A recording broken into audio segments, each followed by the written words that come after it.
Welcome everyone on this again sunny, beautiful Sunday evening, end of March 2024. My name is Aurelio Muraca, and on behalf of the Friends of the Danbury Library, I welcome you to this next episode of Earth in Crisis. And tonight's topic is renewable cities. So, and again, we have the pleasure of having Dr. Mitch Wagener with us from the biology department over at beautiful Western Connecticut State University. And without further ado, Mitch, you have the concert. Thank you. Do you see the science building? Am I sharing the Oh, yeah. slide? Okay, I just want to make sure. I don't entirely trust technology always. So anyway, for those of you who might already know, this is the science building at Western Connecticut State University, and I've been working there. I've been working at WestCon since 1996, so I'm in my 28th year. I'm the senior member of the biology department, and we've been in this building since 2005. Lovely building. It's a wonderful building. But let's see here. There we go. It's not the Jetsons. When I was a kid, of course, I, like most kids that only had broadcast TV, I grew up on Hanna-Barbera cartoons, and there were a series of them that were set in different places, but really were very much alike. The Flintstones and the Jetsons, for instance. And it wasn't until much later until I realized that they were really the honeymooners dressed up in different clothes. And this is when I was a kid. It was what I expected cities to be like in the future to be like. And I would really like one of George's briefcases that unfolded into a flying car, but I don't anticipate having the opportunity to get one of those anytime soon. There are a number of different art aesthetic movements that are interested in designing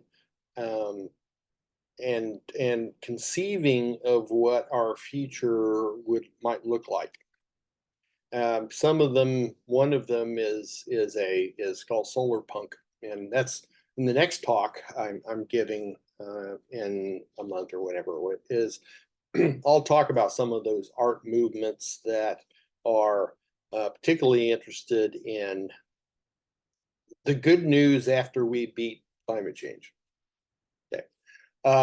Star Trek is cyber, at least in the more recent versions, is very cyberpunk. If you look at the pictures, the way they portray the Earth cities, Starfleet Command, and all that. So we have visions, artistic visions of what cities might be like in the future. Are they practical? Well, we don't know. We won't know until we've got levitating cars, I think, and all that sort of stuff. In the Anthropocene, by the way, why don't I discuss the semi-kerfuffle of the Anthropocene, the geologist? For many years, the geologists who make decisions about whether a new time period has been started, one where there is a defined effect that a particular impact has had worldwide and found in the rocks and all that sort of stuff, so that they can rename and define a new geological time period. There is a particular way that geologists do that. And geologists, of course, are interested in certain things and certain criteria, rocks and all that. They recently, after much discussion, decided that we have not entered the Anthropocene. I want to make sure that everyone realizes they're doing that from fairly narrow geological criteria. If we look at the human side of the way the world has changed, we know very well that it is massively changed by human activities. And so the Anthropocene, I have no doubt, will be continued to be used by people in the public arena to describe the world dominated by human impacts. And so if I use Anthropocene going forward, it's in that context, and I'm not really that concerned about what the stratigraphers have to say, because they're defining it for themselves in their own criteria. So the Anthropocene. Well, the Anthropocene includes cities that are quite large, large cities that were started small and grew and grew and grew, and were not necessarily planned out for growth, but kind of planned a little bit on the fly. And so you have problems. Problems in dealing with the heat, problems in dealing with transportation, and so on. So that's what I'm talking about. I'm doing it from an ecologist point of view, because that's what my training is. I'm an ecologist, and a climate change educator, and so I'm not a city planner or a architect or anything like that, but I'm talking about it from the ecological point of view. It's pretty clear if you turn off the lights, if you put together a mosaic of satellite photos taken at night on clear skies, where you can see the effect of human buildup throughout the world, that there's large areas of the world which are massively impacted, and they are impacted by urban areas. Okay. There are problems with cities today, and one of the problems with the cities today in general is that, and I'm talking about here cities that are traditionally located, not ones that are purposely built to take care of some of the issues of the old city. For instance, Jakarta, the capital of Indonesia, is sinking, and it is the Indonesian government is getting ready to build not a new Jakarta, but a new capital on a different island, not on Java, but on Borneo. And I don't know when it'll be finished, but the capital and the functions of capital being moved there when it's finished. And Jakarta will probably continue to be Jakarta, but it won't be the capital anymore. All right. So one of the problems with cities of today is that most of them are built on the roots of old cities that were sited and were built and designed. Insofar as they were designed, they evolved under vastly different set of circumstances than the conditions we have now, with lower populations and different technology. The water supplies are different. Occasionally in some cities, the water supply is difficult to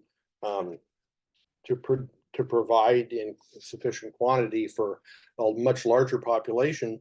And then there's what you do with the sewage.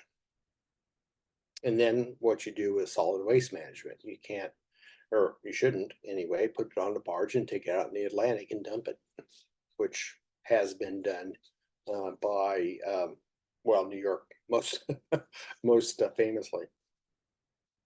There are problems with mass transport.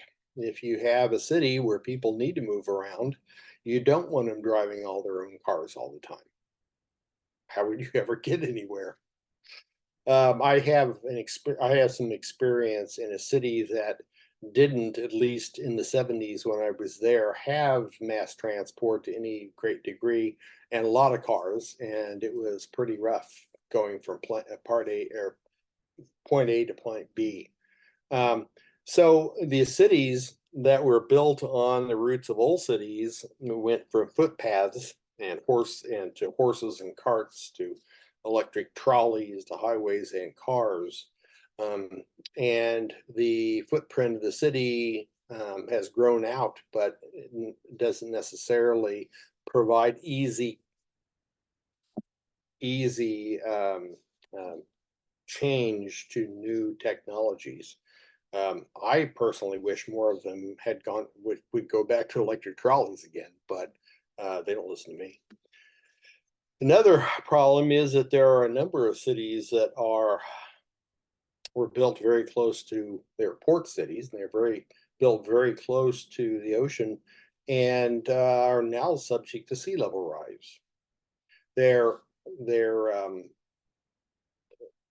they're vulnerable because not only is sea level rising, but some of them are subsiding. The land underneath the city is sinking for a variety of reasons we'll talk about. Some of them are in monsoon climates where parts of the year it just rains and rains and rains and rains and rains. Now, sea level in general, so it's not just a matter of sea level rise for coastal cities, it's also what the city is doing relative to sea level. And, what's the availability, what is the rain precipitation regime and all that. As for sea level rise, sea level will rise permanently for two different reasons. One is if you warm water, when you warm water, it takes up more space. That's something that you can easily prove in your kitchen if you're so inclined. And so 93% of the heat trapped by greenhouse gases in the since the last 200 and some years has gone right into the ocean, which is a good thing because we'd all be cooked by now otherwise. But it's a bad thing in that it means the oceans are warming because they're warming up. The other way sea level can rise is for either ice that is perched above sea level to melt and run into the ocean, or for chunks of ice that's perched above sea level to fall into the ocean. So ice sheets, ice shelves, tidewater glaciers, and all that sort of stuff will contribute to sea level rise in that regard. Now, let me start off by talking about one ancient city, one that I got to know back in the 70s. In 1976, when I was 17 years old, I went to Thailand as an exchange student for a year in high school, which was a really weird thing to do for a kid my age coming from Branson, Missouri, to be interested in. But I didn't choose Thailand specifically. I chose to go on an exchange, and Thailand chose me. It was a transformational experience for a kid in the Ozarks to find themselves in Krung Thep, Mahanakhon, the big ancient capital of Bangkok. And then most of the time I spent up north in Chiang Mai. Bangkok was settled in the 14th century. The Thai kingdoms, there were several of them that controlled different amounts of land mass. Sukhothai was one of the earlier capitals, and so on. Bangkok, which we know as Bangkok, which is an old name which continues on. The Thais call it Krung Thep, which means the city of angels. And Bangkok is just an old name which foreigners use, and Thais occasionally will use with foreigners, but when they're talking to each other, it's Krung Thep. Anyway, it was settled in the 14th century, and most of the transport on the Mapping River, one of the largest river in Thailand, and a few miles from the coast. It's not right on the coast, but it's right at sea level. And it has a lot of and most of the transport in those early days was by boat from canals that were connected to the river. And those canals are called klongs. I don't believe there's many of them left.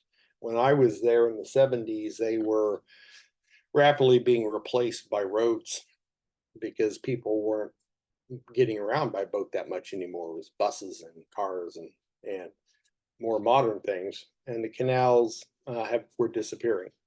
And those that were still in existence were closed off hydrologically from the river in pretty pretty grody. This is what Bangkok looked like as portrayed by a Thai person who knew the city well. You can see the big river there, the Manam River there means the mother water in Thai, and then engineered canals off the side of it. It's a deep enough river at this point that sailing ships could come right up to the city and unload their goods and take on goods and all that sort of stuff. And like I say, it's pretty close to the coast.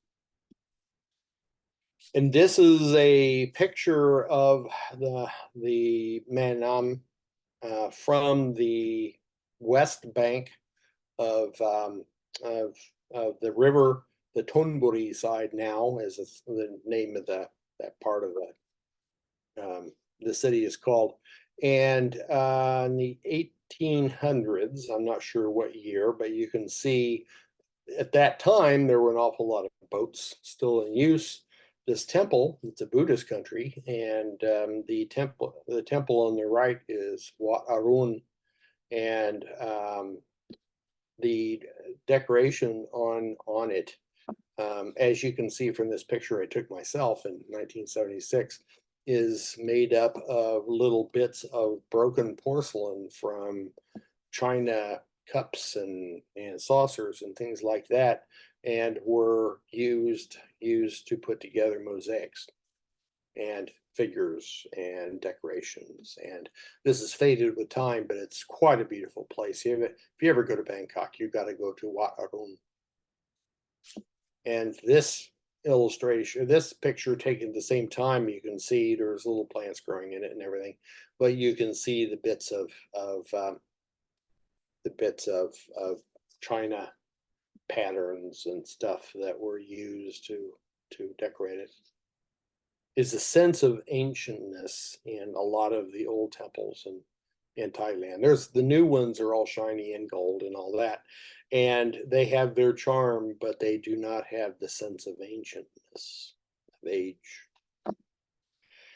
And this guy, that would be me at the age of 17, skinny and working on my suntan and taking pictures and having the time of my life.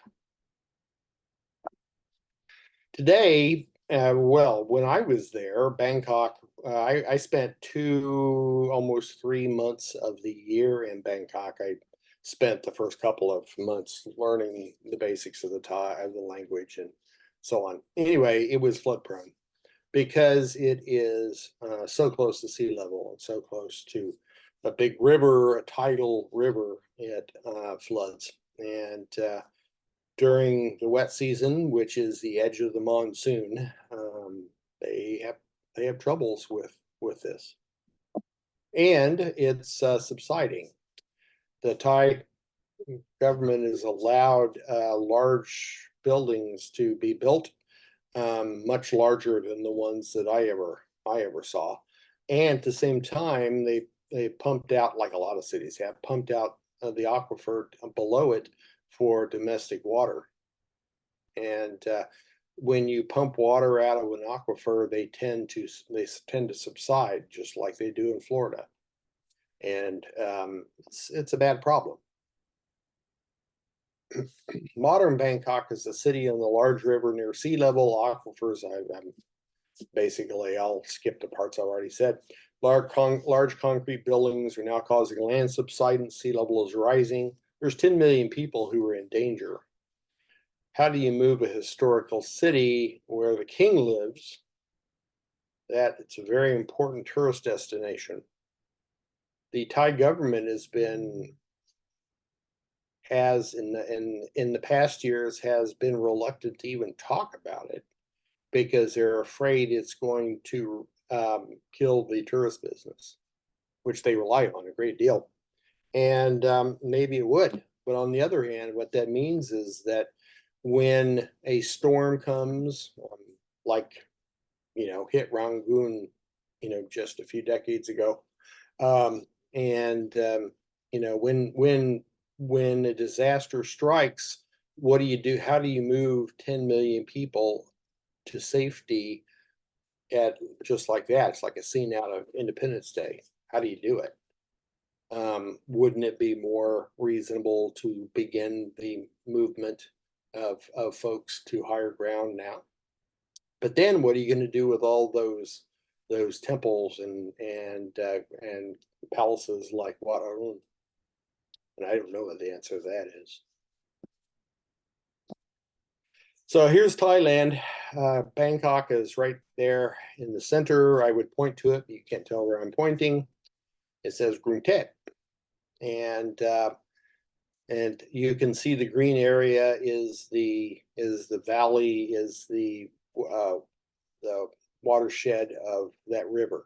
I spent most of my time up in the mountains in northern Thailand and Chiang Mai, where now they have other problems than they did. Now they have problems with farms burning the field stubble and all that smoke blowing into Chiang Mai. And I'm still in contact with my sisters, and they complain about it all the time. But Thailand is a lovely place to visit, and I would encourage anybody to do it. It's fantastic food. Now, the current understanding is that sea level, when it reaches its, well, I don't know if we know what the maximum sea level is likely to rise from from climate change. All depends on when we mend our ways, but something that the Thai intellectual or the academics are talking about is a sea sea that goes all the way up to Lopburi, which is where that red arrow is pointing.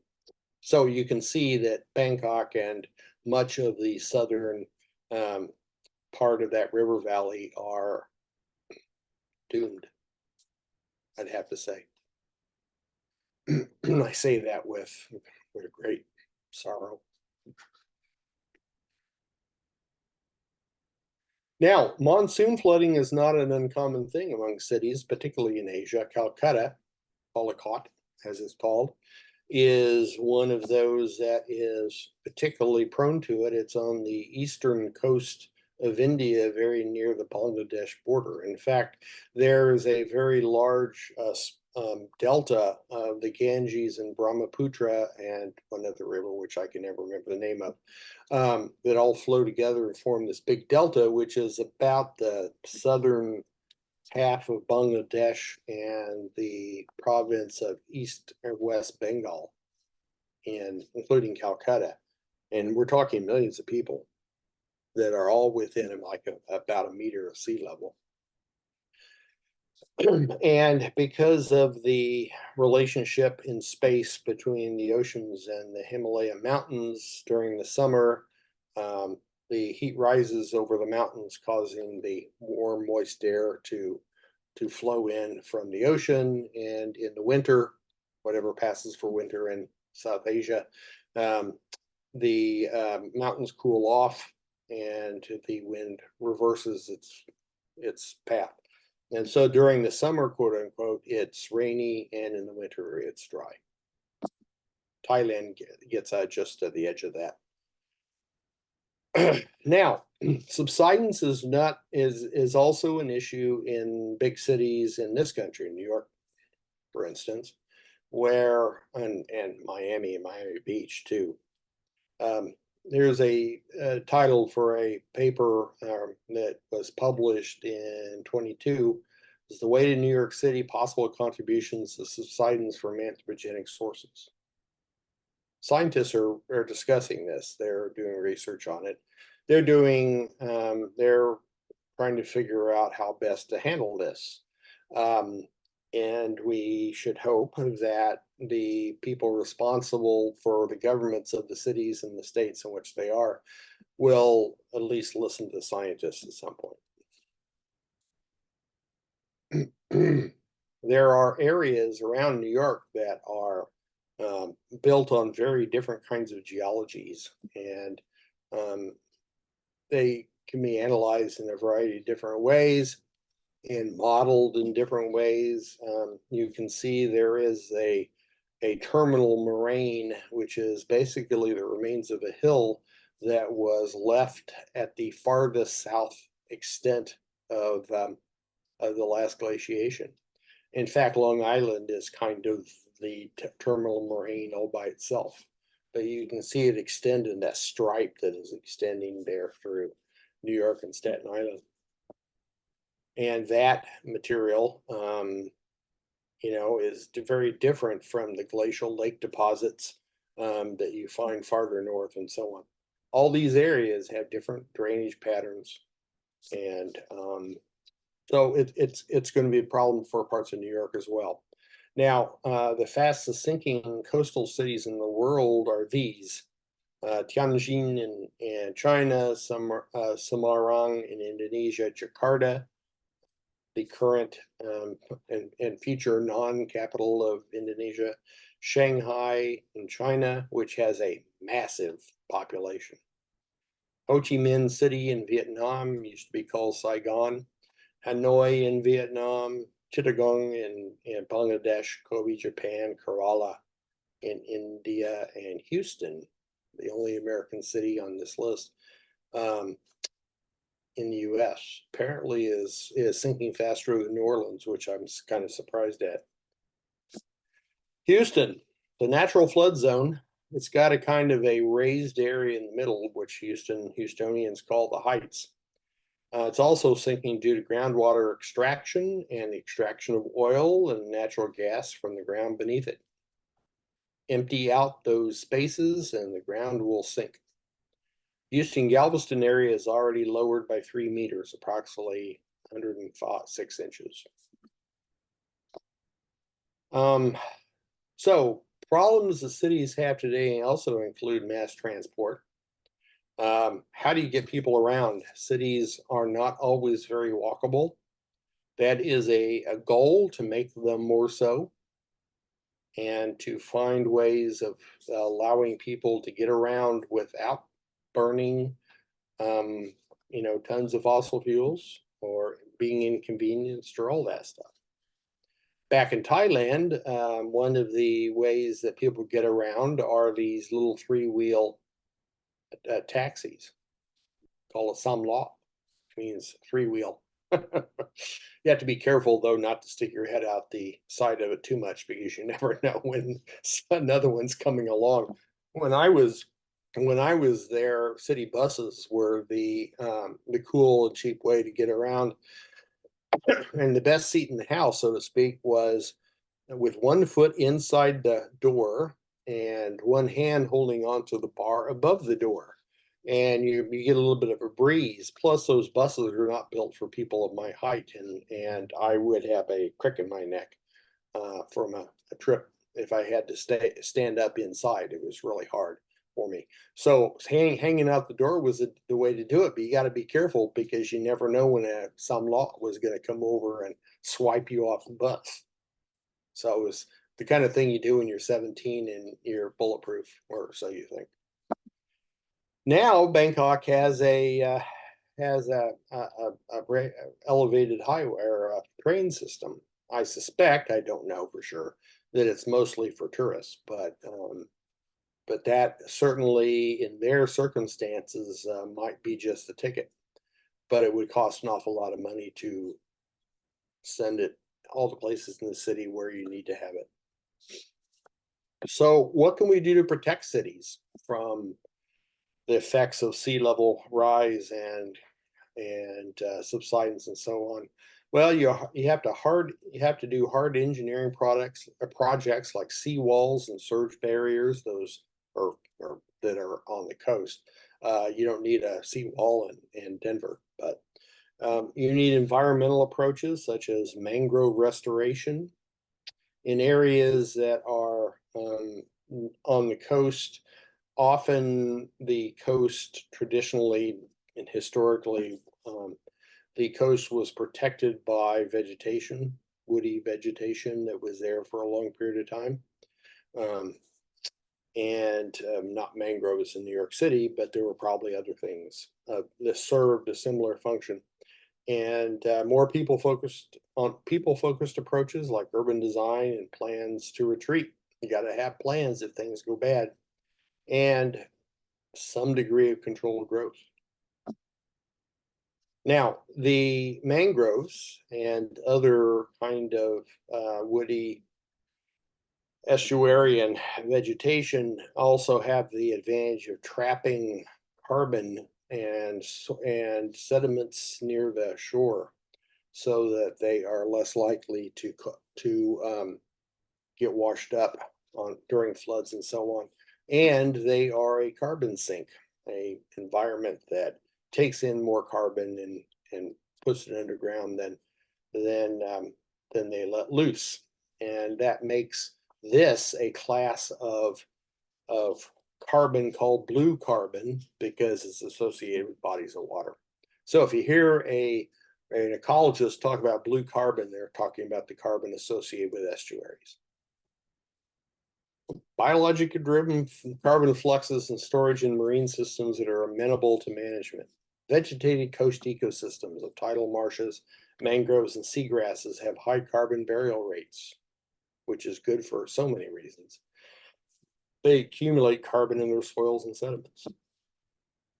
They offer, they are flood safeguards. They are flood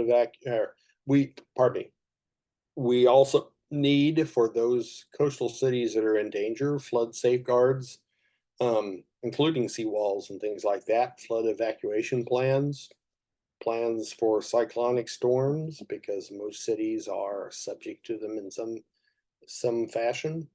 Plans for heat events, wet bulb events, providing heat shelter. A wet bulb event is, do I have a slide for that? Is a set of conditions which is extreme humidity and extreme heat at a level where the human body can no longer regulate by sweating, because your sweat doesn't evaporate because it's too humid. And it is 95 degrees Fahrenheit, 100% relative humidity is the maximum that humans can regulate their own heat, even if they're sitting in the shade with a fan on them, buck naked, and they're young. So that's an issue. It's potentially issue in lots of places you wouldn't associate with those kind of events. It's not out of the question here either. But it'd be a rare event here. But it only takes a rare event to kill you. Problems with cities today include the heat island effect. And because the heat island effect is the fact that all that cement and stone soak up heat, and asphalt soak up heat from the sun and radiate it all night. And so cities have a hard time cooling off at night in the summertime, because there's too much cement and not enough green space. Now, cement production is a significant emitter of carbon dioxide, which I'll get to in a minute.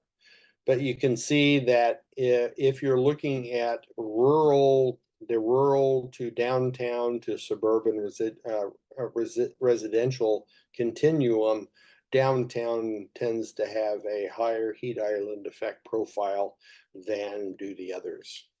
Not surprising there, a lot more cement. Now, cement production. Cement production in general is a significant emitter of carbon dioxide, and you wouldn't guess that if you didn't know the details of it. There are plans and efforts to make low carbon buildings. Cement industry is responsible for about 8% of the global carbon emissions, triple the emissions of the aviation industry, because there's a lot of cement that we need. We need cement or something like it for buildings, for roads and structures and all that sort of stuff. After water, concrete is the most used material in the world, but it's also heavy. Limestone, to make cement, limestone is heated to 2,700 degrees Fahrenheit, which produces lime and CO2. The carbonate is, much of it is blown off as carbon dioxide, and the calcium and magnesium becomes lime. Lime's a key ingredient of cement. You have to have it to make cement, or as it's currently practiced. A ton of CO2 is released for each ton of cement created. The chemical glue that holds cement together is cement. It is 10% of concrete. Concrete and the rest of it sand and gravel and things like that. Concrete can be made with less cement by using fly ash as a partial substitute, the residual of burning other things. Developing new chemistries using calcium silicate in place of calcium carbonate. Injecting waste CO2 into the concrete. There's a number of things that have been being experimented on to allow us to make cement, which we need, but do so in such a way that does not produce as much carbon dioxide. Now, here's something that's intriguing. I don't know how practical it is, and that is wooden-sized skyscrapers. There is some experimentation happening with making tall buildings with a significant fraction of wood in their construction. Mass timber. Mass timber is an engineered wood product that offers durability and sustainable benefits. It's got layers of wood bonded with glue or nails. It's kind of a high-tech version of plywood, only it's configured in such a way that you can use it as weight-bearing timbers or weight-bearing wood. Whereas a low-carbon alternative to steel and concrete. One of the things about wood, as long as it's not neither burning nor rotting, wood is a carbon sink, meaning it's a storage of carbon in a place where it is very slow to enter the atmosphere.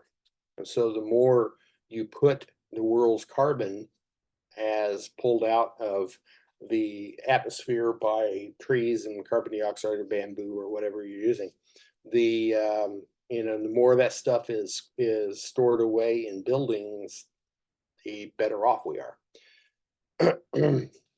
And so then the layer of wood is bonded with glue or nails. It's a low carbon alternative to steel and concrete. Suppliers are mostly limited to Canada and the Pacific Northwest, where access to wood is close, and the upfront costs are higher than for steel or concrete. There is a demand for both land and wood. Other demands. Old growth forests continue to remove carbon. Forestry can compete for land with agriculture. So there are confounding issues that make it a little difficult. You don't want to cut down the old growth if you can help it, but that is where the best wood is. It's a matter of us figuring out how to forest our way out of this, how to using what we know about forestry and land use and afforestation, growing forests where it did not exist before and things like that, and using that wood, fast growing trees, bamboo, and some circumstances hemp, if you're just going after the fiber, are reasonable things to experiment with. But also forestry occupies land that is also in demand for agriculture. One thing we could do is we could use less of the wood to make paper and use bamboo and hemp for paper instead. That to me sounds like a sensible thing. Here is a model. I don't think this is actually produced yet. It looks like a model of a building that has a wooden outer structure. Some of these things are quite beautiful if they were made. It'd also be interesting to see how they aged.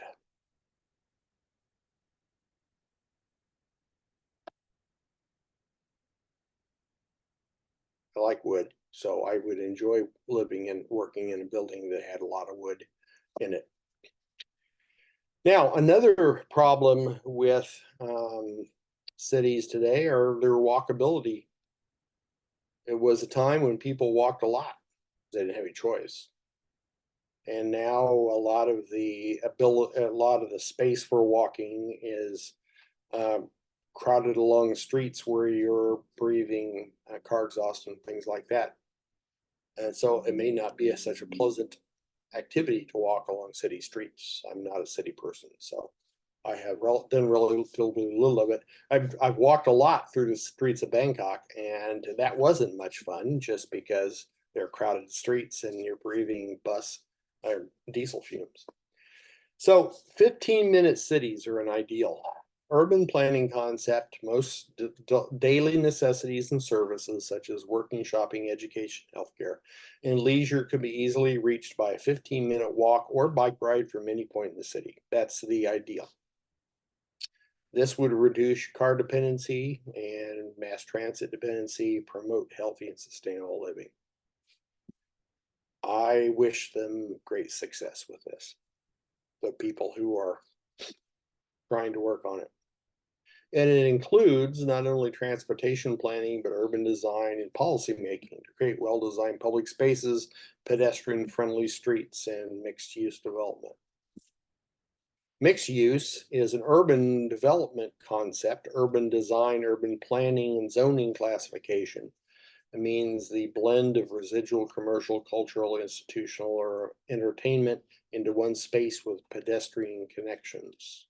Again, I'm sure it has been implemented in some ways. I don't have a lot of personal experience with those areas. We have to, and basically the last thing I'm going to leave you with is this, and that is that humans are part of nature and we're organisms within ecologies. The effects of our lives, both in terms of waste products and the good that we produce, are all, are all subject to the same kinds of interactions that other organisms in the environment have. And we need to think of ourselves as ecological units as opposed to the kings of everything we see.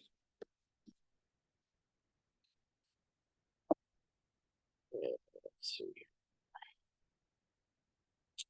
Because we've all seen pictures of city neighborhoods and so on that have not turned out well.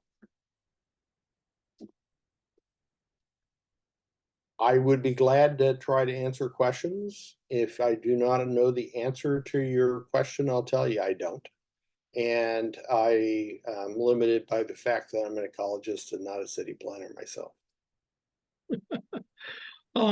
If anyone has a question, please put it in the chat. I can read it to Dr. Wagener. Is there anything that we can do, like say, for instance, with the advances that they have with 3D printing and net zero homes, is that a possibility with some of these new, forms of concrete that you spoke about that can be built, and also easing some of the zoning, say, so to speak. So if you buy sort of a plot of land, or, there's already a house on there that's already say 50, 60 years old, and you just want to sort of raise it and build your own sort of home with some of these materials that you spoke about. I think people, and especially builders, people with expertise like that, need to experiment with things and to see. Of course, there's investment involved in experimentation, and see. I would be delighted to see the results of their experiments. I think if you do some, some research online, you see some of these companies that are building 3D homes. Like some of these are experimental, and they're trying these out in certain areas of the country. Like say, for instance, in Texas or the Southwest, or up in Canada. I know there's 3D homes, 3D design built homes in Long Island as well and everything. So, I would think in the next 10, 15 years, it'll be common, if you want to build a traditional home or, one of these homes using some of these new materials. I think will be really cool. I hope I live to see some of that stuff be implemented.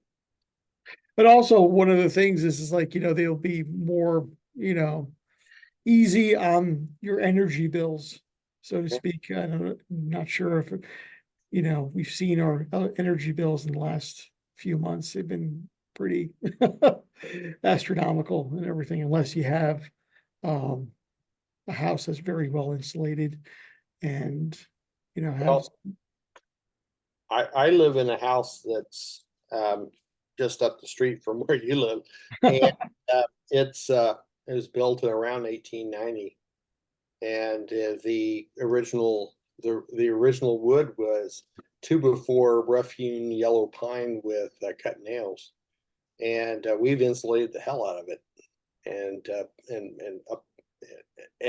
it really helps a lot. So even an old house has some, might be retrofitted toward a much better, more modern, cheaper. may I ask what kind of insulation did you use? Did you use like, Low end cellulose.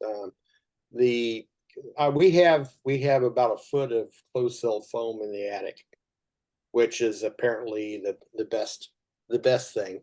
And new that's in the construction floors of the attic or in the ceiling? In the floors in the floors, attic. correct, all right. So I mean, we noticed a big improvement on our power bill right after doing that.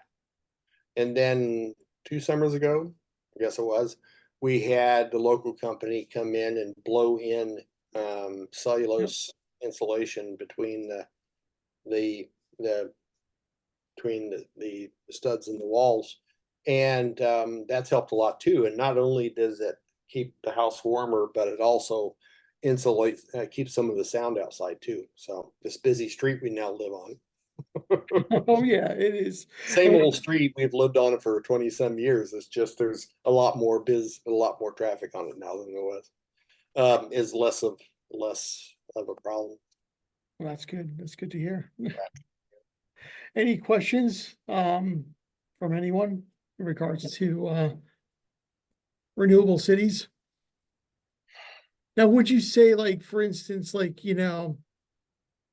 we should all be, retrofitting old houses, building, say like, 3D printing smaller, more modern houses?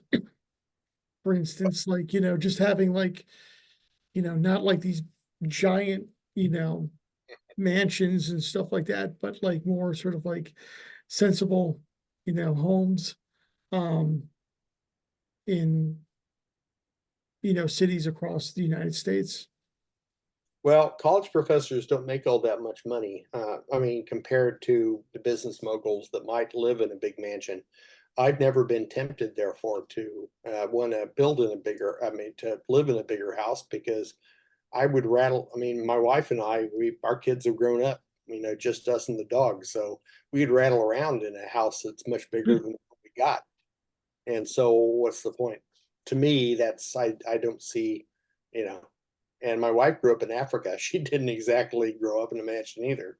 And we're content. We got to fix it up more than it has been. But that's always a constant struggle. Now, would it be like real wise? Because right now, the city of Danbury, the new mayor, Alves, is having like these forums, these focus sort of groups with citizens who live within the Danbury city limits. And one of the things that I heard about is actually more making downtown Danbury more walkable friendly, area. And also more bike lanes, say for instance, so you can travel more, with your bike. Um, I would say if that is something that you want, bring it up if you have a chance to go to these talks, because like these little things that you spoke about today, um, are the powers that be are listening. So if there's enough of us that, say these things, especially with Danbury being such a, a growing city, um, they have to plan for the future for the next, 20 years, how Danbury is going to grow out wide or grow up, adding more floors, to some of these existing buildings. And how do we do that? Do we retrofit or do we knock these buildings down and build up? I can't answer that for everyone under all circumstances. They'd have to decide that for their own particular circumstances. Uh, I know you're not a city planner. You see, you gave us a warning. Planner, but also I believe in civic engagement. So I'd encourage all the residents, the citizens of Danbury to express their opinions and their wishes and to their elected officials. I think that's the best way, best foot forward that we can do right now in the immediate future. And please look out, contact the, city of Danbury, for when these talks, if you are a Danbury resident, please participate in them. We have a Uh, hand. Oh, yes, Francine, would you like to type in your question? No, it's not a question.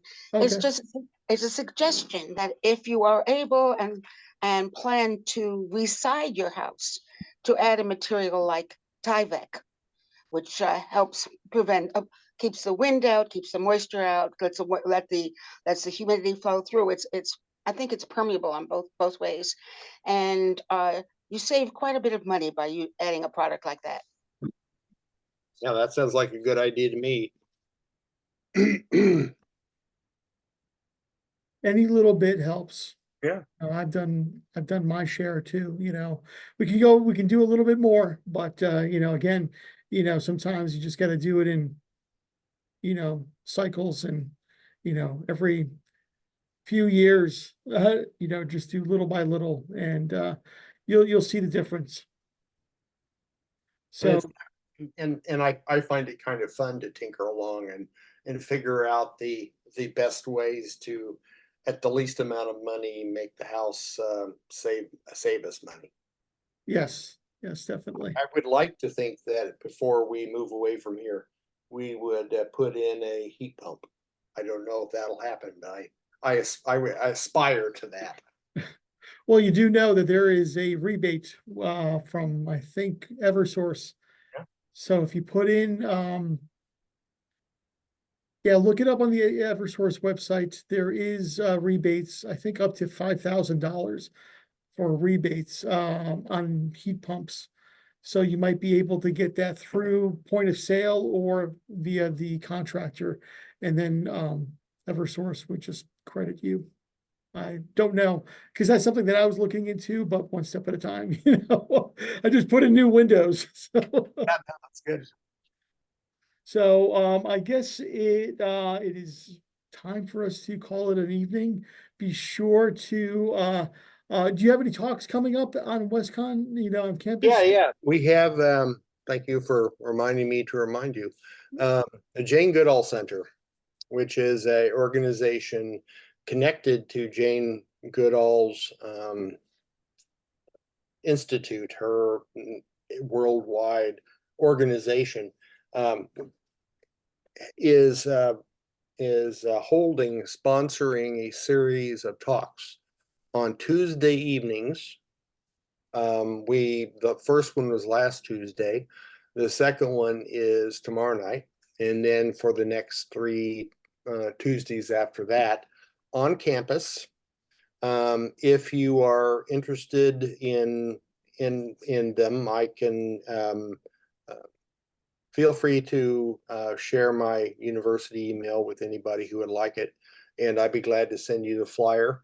They're free and they're quite good. They're usually a collaboration between one of our professors and one or more of our students who are jointly working or presenting this topic. And it's a really good opportunity for students to learn to speak up and to stand up in front of people and talk. always a good thing. Excellent. So I will be sending a link out to the YouTube video once we upload this in the next 24 hours, and I'll be sure to send a copy of that flyer. It's the same Oh, flyer yeah, this time, that's right? great. Yep. And if please. you have any questions, of course, just reach out to myself and to Dr. Wagener. Yeah. And yeah, so it's still a little bit of light out. So I would say if you can, go watch the sunset and have a pleasant Monday evening until One, next. one more thing, we Okay. plan on having an event, event associated with the solar eclipse, if weather permitting. If it's cloudy, there's no point, but on the lawn of this, of the science building. And there too, if you're interested, let me know and I'll send you what I know about the schedule. Excellent. And I'll just piggyback off of that, saying that we have an amazing event next Tuesday, April 2nd, 6 p.m. in the Farioli room. We have an astronomer, Mark D'Antonio, is coming in to talk about the upcoming eclipse. So if you haven't registered, please do. He is super duper engaging, and you'll be very entertained and learn a few things that you probably didn't know. So great. Have a great evening, everyone, and enjoy the sunshine. And until next time, bye.